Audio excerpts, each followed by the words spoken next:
Dear participants, welcome in Module 4.5 for climate and environmental projects in public procurement.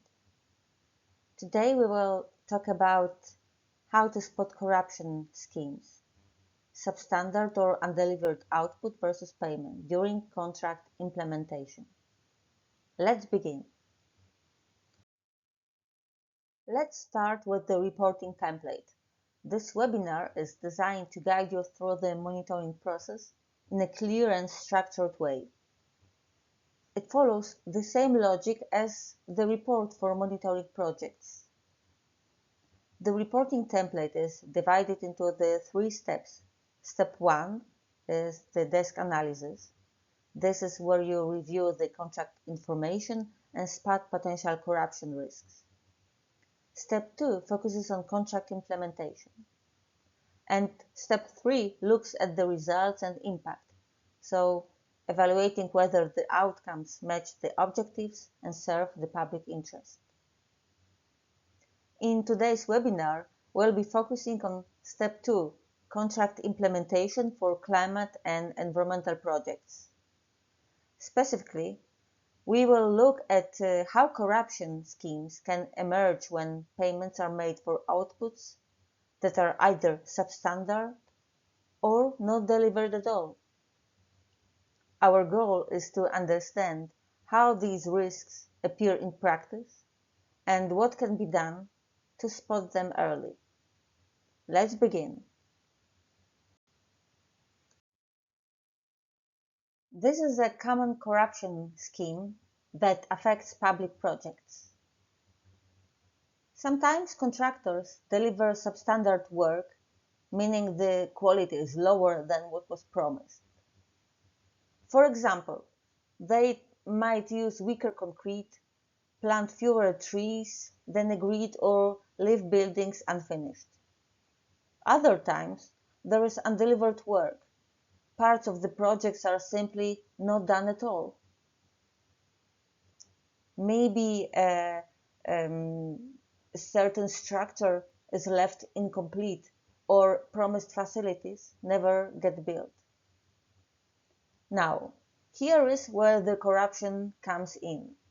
Instead of holding the contractor accountable, officials step in and make contract modifications. They change the rules of the contract, like reducing the scope of the project, extending deadlines, or altering the specifications. These changes allow the contractor to keep getting paid even though the work is poor or incomplete. So in short, the public pays full price but receives less than promised, while both the contractor and the official benefit. This is why it is so important for citizens to understand these schemes, because recognizing those corruption schemes is the first step to demanding accountability. Let's talk for a moment about forest fire detection systems. Why are they so important?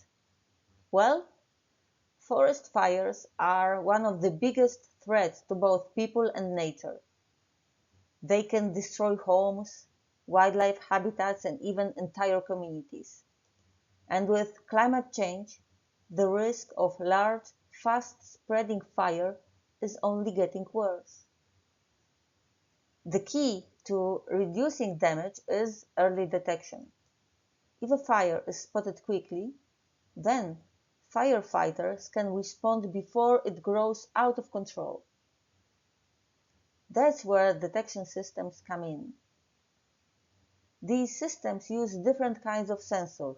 Some detect smoke particles in the air, others pick up heat or flames, and the newer ones even use cameras and satellite data.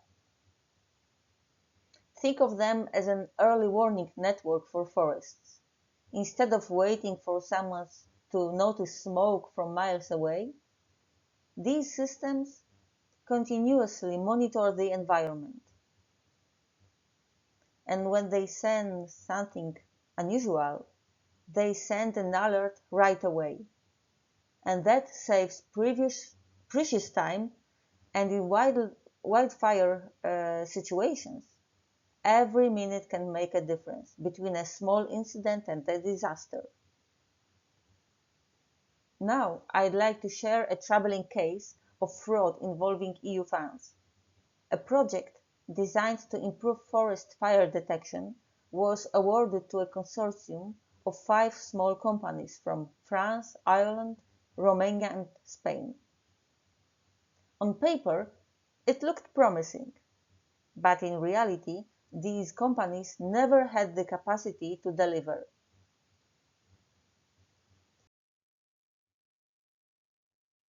Instead, they submitted fake documents and misleading reports to secure funding. And where did the money go? No, not to environmental research, but into a casino hotel project in Cyprus. The European Anti-Fraud Office uncovered this during a detailed investigation using desk research and on-the-spot checks. This case is a stark reminder that it's really important to make everything, all the process very transparent and accountable when the public money is at stake. The first signs of trouble came when the Research Executive Agency noticed something off in the paperwork. The project, which was supposed to improve forest fire detection, had documentation that just didn't add up. Claims were exaggerated and some documents were clearly fabricated. Then came another red flag. The consortium behind the project, made up of firms from France, Ireland, Romania and Spain, didn't actually have the capacity to deliver what they promised. And to make matters worse, their progress reports didn't match the expected outcomes or timelines, and it looked more and more like the project was just a fund. Now, why does this matter? Well, EU-funded projects go through strict checks. When reports don't line up with proposals, or when the team behind it lacks the infrastructure, it is a strong signal that something is wrong. And this case shows how important early detection is. It starts with administrative vigilance, spotting inconsistencies, verifying claims, and comparing reports. That's why desk research is very important and can bring very important facts that we should consider. So how do you spot false claims and fake documents, especially when corruption or fraud may be involved? Well, let's start with looking closely at the paperwork.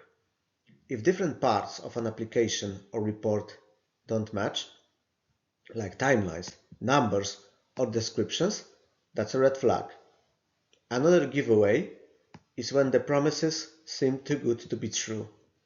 If someone claims they'll achieve huge results with barely any resources, it's probably not real. And if there's no solid evidence backing up those claims, no data, no references, no measurable outcomes, that's suspicious too. You might also notice copy-paste patterns where the same language shows up across multiple applications. That can mean someone's using a template to game the system. Now, when it comes to spotting fake documents, there are a few tricks. First, check the metadata, the behind-the-scenes info in digital files. If a document says it's from years ago but was created last week, that's a clue. In scanned documents, look for things like mismatched fonts, cropped signatures, or blurry areas that might have been edited. You can also verify documents with the organization that supposedly issued them. If they have never heard of it, you've got a problem. Public records are another useful tool. Company registrations, tax filings, employment data. If those don't line up with what's claimed, it's a sign something's off. And finally, pay attention to the tone and language. Real official documents tend to be consistent and professional. Fakes often have odd phrasing or grammar mistakes. Let's now focus on a very special document, the humble invoice. A document that might look ordinary at first glance, but actually holds the power to reveal whether everything is running smoothly or whether something suspicious might be hiding between the lines. At first glance, it might look like just another piece of paper, but it can actually reveal a lot about whether things are being done fairly or not. And here's a question worth asking. Are there any strict rules about what every invoice should look like? Or is it more about knowing what details to check so we can spot when something doesn't add up? So, when regular citizens get a chance to look at invoices for public projects, how can they actually go through them in a simple, practical way that helps them notice if something feels off? I mean things like payments happening before the work is finished, descriptions that are super vague, numbers that don't match what was agreed in the contract, or missing paperwork. How can people spot those kind of red flags that might point to corruption or misuse of funds and feel confident enough to raise questions about it? So generally, what kind of information should be included in an invoice? Business name, contact information, client name, invoice number, issue date, payment due date, itemized descriptions of goods or services provided. For each line item, list the quantity, rate, and subtotal. You can also add notes for payment terms, delivery dates, or accepted payment methods. Bearing in mind that every country could have their own requirements, let's see what are the mandatory invoice elements compliant with the VAT Act according to the Polish law. So the invoice must include seller and buyer details, name, address, and tax identification number, so-called NIP. Invoice details, issue date, invoice number, date of sale or service provision, if different from the issue date. Transaction details, product or service name, unit of measure, quantity, net unit price, discount amounts, net value, VAT rate, tax amount, gross value. And another important thing, the invoice should contain information allowing for its linkage to the contract, such as the contract number, date, purpose of the expense, source of financing, and the type and value of the contract. Important are also internal procedures, and the obligation to describe invoices arises from companies' internal accounting procedures and other regulations. Like for instance, aforementioned the VAT Act. Purpose of the description. A well-described invoice facilitates the correct accounting and control of company expenses, including public procurement-related expenses. But it should be also taken into account whether the invoices do not refer to a contract within a project with EU funding, or they do refer to a contract within a project with EU funding, as then additional requirements may come into play, for instance, regarding the invoice description. When we look at invoices, it's not just about checking the numbers. It's also about spotting warning signs that something might be wrong. Here are some good practices to keep in mind. Check the breakdown of tasks and costs.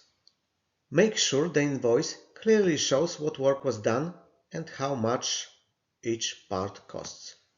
If everything is lumped together in one big amount, that's harder to verify and could hide irregularities. Look for justification of activities. Each item should make sense in the context of the project.